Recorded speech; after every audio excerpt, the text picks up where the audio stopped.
Hello, welcome back to my YouTube channel. അപ്പോൾ വൈകുന്നേരം ചായക്ക് നല്ല മൊരിഞ്ഞൊരു ഉള്ളിവട ആയാലോ. അപ്പോൾ അതിനു വേണ്ടി നമ്മൾ ആവശ്യത്തിന് ഉള്ളി എടുക്കുക. അത് കുനുകുനാ ചെറുതായിട്ട് നമ്മൾ അരിഞ്ഞ് മാറ്റി വെക്കുക.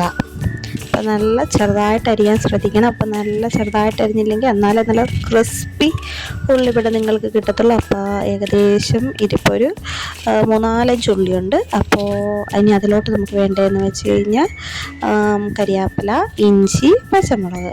അത് നിങ്ങളുടെ എരിവിനനുസരണം വേണം കേട്ടോ ഇഞ്ചി എടുക്കാൻ. അപ്പോൾ ഇഞ്ചിയും കരിയാപ്പിലയൊക്കെ നിങ്ങൾക്ക് എന്തോരെന്ന് വെച്ചാൽ വേണ്ടതനുസരിച്ചിടാം. ഇപ്പോൾ ഇവിടെ 3-4 പച്ചമുളക് എടുത്തിട്ടുണ്ട്, ഒരു ചെറിയ കഷ്ണം ഇഞ്ചിയും ഒരു തണ്ട് കരിയാപ്പില എടുത്തേക്കാം. അപ്പോൾ അത് നമുക്കിനി അതിലോട്ട് ഇട്ട് കൊടുക്കാം. ഓക്കെ, ഇനി ഇപ്പോൾ അതിലോട്ട് നമുക്ക് ഇട്ട് കൊടുത്തിട്ടുണ്ട്. ഇനി നമുക്ക് അതിനകത്ത് ആവശ്യമായിട്ടുള്ള പൊടികൾ ചേർക്കാം. അപ്പോൾ ഇത് മൈദാപ്പൊടിയാണ് കേട്ടോ. കടലമാവ് ഞങ്ങൾ ചേർക്കാറുണ്ടെന്ന് ഇപ്പോൾ കടലമാവില്ലാത്തതുകൊണ്ട് ഇപ്പോൾ മൈദാപ്പൊടി യൂസ് ചെയ്യുന്ന. അപ്പോൾ ഇനി അതിലോട്ട് അല്പം മുളക് പൊടി ആഡ് ചെയ്യുക, 1 സ്പൂൺ ഉണ്ട് കേട്ടോ. ലേശം മഞ്ഞൾപ്പൊടി, ഇനി ചേർക്കുന്ന കായപ്പൊടിയാണ് കേട്ടോ. അത് നല്ല ടേസ്റ്റ് കിട്ടാൻ മെയിൻ ഐറ്റമാണ്.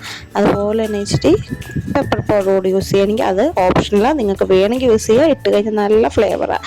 ഇനി ആവശ്യത്തിന് ഉപ്പ് കൂടെ ആഡ് ചെയ്ത ശേഷം നമുക്ക് നല്ല രീതിയിൽ ഇനി ഒന്ന് ബാറ്റർ സെറ്റാക്കി എടുക്കാം. കൈകൊണ്ടാണ് കേട്ടോ. നല്ല രീതിയിലങ്ങ് എല്ലാം കൂടെ കുഴച്ച് നല്ലൊരു ബാറ്റർ സെറ്റാക്കി എടുക്കുക. അപ്പോൾ നല്ല രീതിയിലാകണം, ഇല്ലെങ്കിൽ പിന്നെ ഉള്ളിവടയ്ക്ക് അല്ലെങ്കിൽ ക്രിസ്പ്നെസ്സോ ഒന്നും കിട്ടത്തില്ല. അപ്പോൾ നമ്മൾ നല്ല രീതിയിൽ ആവശ്യമായിട്ടുള്ള വെള്ളം, ഇപ്പോൾ നിങ്ങൾ എടുക്കുന്ന ഉള്ളിക്ക് എന്തോരം ആവശ്യം അതനുസരിച്ചുള്ള വെള്ളം ചേർത്ത് അപ്പോൾ നമുക്ക് പൊടി നല്ല രീതിയിൽ ഒന്ന് കുഴച്ച് സെറ്റാക്കി എടുക്കാം.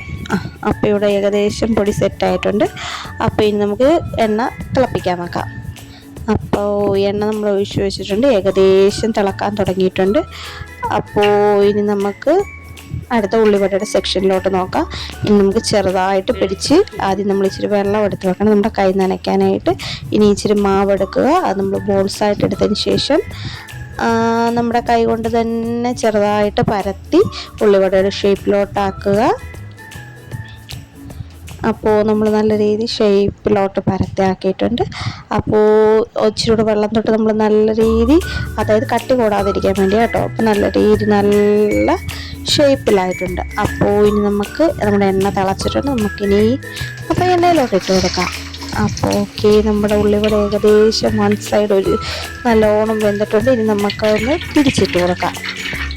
അപ്പോൾ നല്ല ബ്രൗൺ ഷെയ്ഡിലുള്ള ഉള്ളിവടയായിട്ടുണ്ട്. ഇനി ഓപ്പോസിറ്റ് സൈഡും കൂടെ വെന്തതിന് ശേഷം നമുക്ക് ഏകദേശം ഓപ്പോസിറ്റൊക്കെ കൂടെ ആകാൻ തുടങ്ങിയിട്ടുണ്ട്. ആവശ്യത്തിന് വെള്ളമുള്ളതുകൊണ്ട് എന്നാലും ഒരു 2 to 3 മിനിറ്റ്സ് കൂടെ നമുക്കത് വെയിറ്റ് ചെയ്യാം. അപ്പോൾ എല്ലാം തിരിച്ചിട്ട് കൊടുത്തു കഴിഞ്ഞു. അപ്പോൾ നല്ല ബ്രൗൺ ഷെയ്ഡ് കിട്ടും, നല്ല ക്രിസ്പി ഉള്ളിവടയാണ് കേട്ടോ.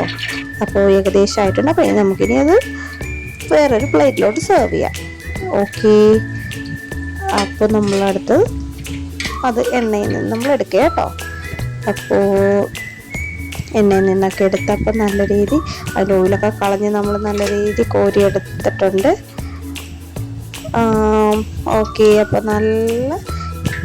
നല്ല രീതി നമുക്കിപ്പോൾ ഒരു വട ഇപ്പോൾ നമ്മുടെ നല്ല ക്രിസ്പി ഉള്ളിവട ഇപ്പോൾ ഇവിടെ റെഡി ആയിട്ടുണ്ട്. അപ്പം നല്ല എല്ലാവരും ട്രൈ ചെയ്ത്